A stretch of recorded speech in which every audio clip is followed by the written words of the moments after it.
Надявам се, всички са се напатили от разпадането на солидарността, в която поддържа системата на българското болнично здравеопазване и изобщо лечението от специалисти.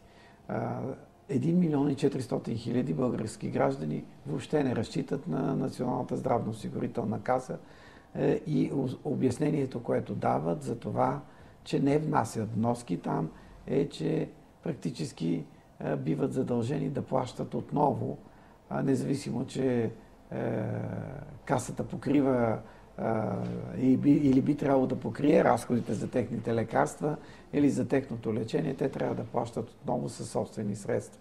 В този смисъл, разпадането на солидарността, дължащо се на липсата на реформа, е истинското бедствие на българското здравеопазване.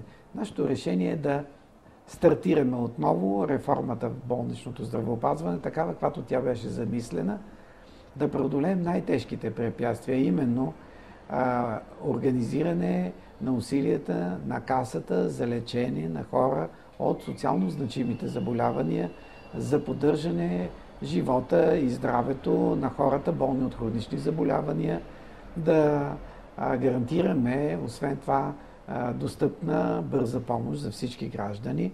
И това е напълно допустимо и напълно реалистично, ако се проведе тази реформа.